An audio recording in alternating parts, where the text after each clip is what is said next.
Samia, wedding and portrait photographer here. In this video, I'm going to be talking about why in the world I preach using Zoom calls to book more weddings, to have consultation calls, why I believe in using Zoom. I talk a lot about strategies and how to have a consultation call, but in this video specifically, I'm talking about the power of sales when you're using video and Zoom. So if you ever wanted to know anything about why I choose Zoom, this is the video and I'm going to get right into it, and I hope it's really helpful for you and your business. So if you're a little lost on how to actually have a consultation call, I have a free cheat sheet that you can download down below about how to have a consultation call for wedding photographers. So the first thing that Zoom calls kind of foster is this ability to have a human connection, something about having a face-to-face interactions. It makes it a lot easier to build trust. We kind of talk about, oh, okay, trust is important in sales. You need to earn the know, like, and trust factor in order to be able to sell things. But what people often overlook is that in wedding photography, in the wedding industry specifically, that need for trust is so much higher. And it's a lot of things, there's a lot of reasons, but the main thing is that this is a super emotional decision.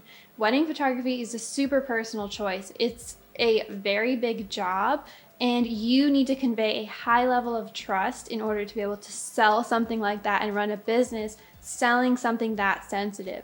And the reality is that since people aren't getting married every day, they're not used to picking this every day. And in today's market, it's so competitive that having a referral from a vendor or having a referral from a friend is not enough trust. So the only way that I've found to really turn a stranger into a client is by using video sales, video marketing, and having Zoom calls. And I just want to add to that to say that the more money you charge for wedding photography, the more trust you're going to need. People need to understand your intention, and they need to look in your face and put a lot of trust that you are going to be the one to do this special job. So the more you charge, the more you need trust. And I think the easiest way to do that is to get on Zoom with your couples and give them your full attention and your full time. The second thing is that Zoom calls give you the ability to share your screen, which is that's literally your key to sales. It's literally your way to sell your packages, is to share your screen. I can't tell you how many, when I was getting married, and how many people send these PDF, oh, look at my pricing sheets. Do you know how many of your couples have probably like 50 pricing sheets in their inbox that they're just not even opening? People do not want to read through things. They need to be walked through it. They're also just not going to look at it unless you make them. So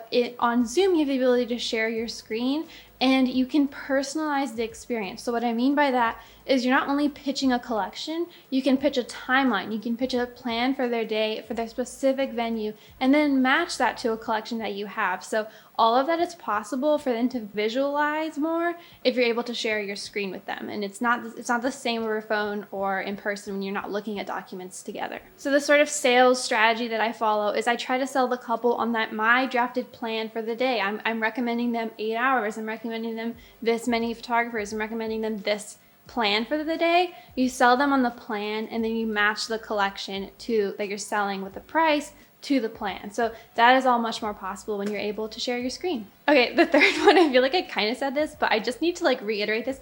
People getting married most of the time have never planned a wedding before. So in general, they don't know what they're doing. So they need someone to walk them through this step by step, not baby them, but having that Zoom call really makes you available, and they need you more than they know. If you're having a successful Zoom call, they don't realize how successful it is until after the Zoom call. That is the strategy behind the Zoom call, is you need to pitch yourself as a source of value that they didn't even know they needed. So the fourth thing I want to add is that you will actually get to a place in your business where on the Zoom call, you are actually vetting the couple almost more than they're vetting you. So the idea is that hopefully your business grows and gets into a place where you're so in demand that you're almost choosing who you would like to work with. And Zoom calls are a great way to get to know whether or not this is a good match for a client. Are you able to meet their expectations? Are they going to be easy to work with? Can you make them happy with their wedding photos? So you will get to a place where you are vetting the couple as well. If you're interested in getting more insight, you can check out my course, Consultations That Convert, that goes really in depth on how to have a consultation call. But I hope in this video you got a little bit more insight into why I use Zoom. And if you found it helpful, make sure to subscribe, because I come out with 2 new videos every single week for wedding photographers. And I will see you later on YouTube.